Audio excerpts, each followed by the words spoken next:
سلامونه ستړي مشئ، وخت مو په خیر. تاسې ته له زیر نیوز 40 څخه د نن ورځې د مهمو خبرونو ټولګې ته ښه راغلاست وایو. نن یکشنبه د 1404 هجري لمریز کال د دلوي سلواغي شپږویشتمه چې د 2026 زیږدیز کال د فبروري له 15 سره برابره ده. او زه رسافه مو تاسې ته له زیر نیوز 40 څخه د نړۍ مهم خبرونه وړاندې کوم، خو په سر کې د مهمو خبرونو سرټکي. په تازه اسرایلي بریدونو کې په 4 ساعتونو کې 19 فلسطینیان وژل شوي او په روسیې د اوکراین په بریدونو کې زیانونه اوښتي. اوس هم پام وکړئ پوره خبرونو ته. د غزې د روغتیا وزارت ویلي چې په تېرو 4 ساعتونو کې د اسرایل په بریدونو کې لږ تر لږه 19 فلسطینیان وژل شوي دي. په همدې حال کې بیا د اسرایل حکومت د اشغال شوي لویدیځې غاړې د ځمکو د ثبت او میشتېدو بهیر د پیل پرېکړه کړې ده. د فلسطین ولسمشرۍ ماڼۍ د دې پرېکړې په غبرګون کې د سختو پایلو خبرداری ورکړې او حماس د اقدام د اشغال شوي سیمې د ځمکو غصب او یهودي کولو هڅه بللې ده. دغه راز اندونیزیا اعلان کړی چې تر جون میاشتې پورې به شاوخوا 8000 سرتیري د غزې لپاره د احتمالي 16 ساعتي ماموریت د چمتووالي په حال کې وي، خو ټینګار یې کړی چې وروستۍ پرېکړه به سیاسي او نړیوالو میکانیزمونو پورې تړلې وي.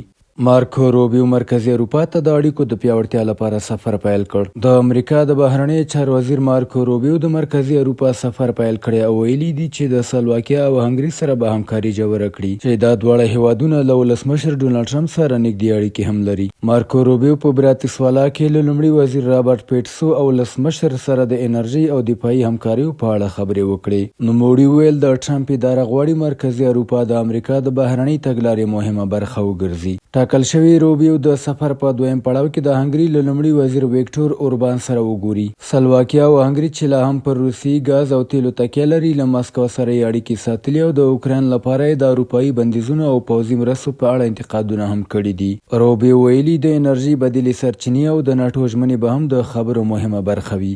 د روسیې د تامان پر بندر د اوکراین ډرون برید شوی. روسي چارواکو ویلي د تور سمندرګي پر غاړه د تامان بندر د اوکراین د ډرون په برید کې سخت زیانمن شوی دی. د والي په وینا برید کې د تیلو یوه زیرمه ګودام او ځینې ترمینلونه زیانمن شوي او 2 کسان ټپیان شوي هم دي. په ځینو نورو سیمو کې هم جلا بریدونه شوي خو زیان یې لږ بلل شوی دی. د اوکراین لوی درستیز هم ویلي چې ځواکونه یې د تامان بندر کمپلیکس په نښه کړی دی. دا بریدونه وروسته له هغې بیا پیل شوي چې د امریکا په منځګړیتوب د انرژۍ پر تاسیساتو د بریدونو موقتي ځنډ پای ته رسېدلی دی. او روسیه خبر ده چې د سوریې پوځ د الشدادي پوځي اډې کنټرول ترلاسه کړ. سوریې پوځ اعلان کړی چې د امریکا سره تر همغږۍ وروسته یې د هیواد په شمال ختیځ کې د الشدادي پوځي اډې کنټرول ترلاسه کړی دی. دا پرمختګ وروسته له هغې رامنځته شوی چې امریکا د شوې هوکړې له مخې د التنف له ستراتیژیکې اډې خپل ځواکونه ایستلي. د یادې هوکړې پر بنسټ د کردانو په مشرۍ د سوریې دیموکراتیک ځواکونه به د سوریې له مرکزي دولتي بنسټونو سره یوځای کیږي. بهرني خبرونه همدومره و. د کورنیو او سپورټي خبرونو لپاره زموږ پاڼې وڅارئ. په خواله رسنیو فیسبوک، انسټاګرام، ایکس، یوټیوب او ټیک ټاک زموږ خپرونې خوښې او موږ تعقیب کړئ. ادرس یې زیر نیوز 40 تر سبانې خپرونې. د الله په امان.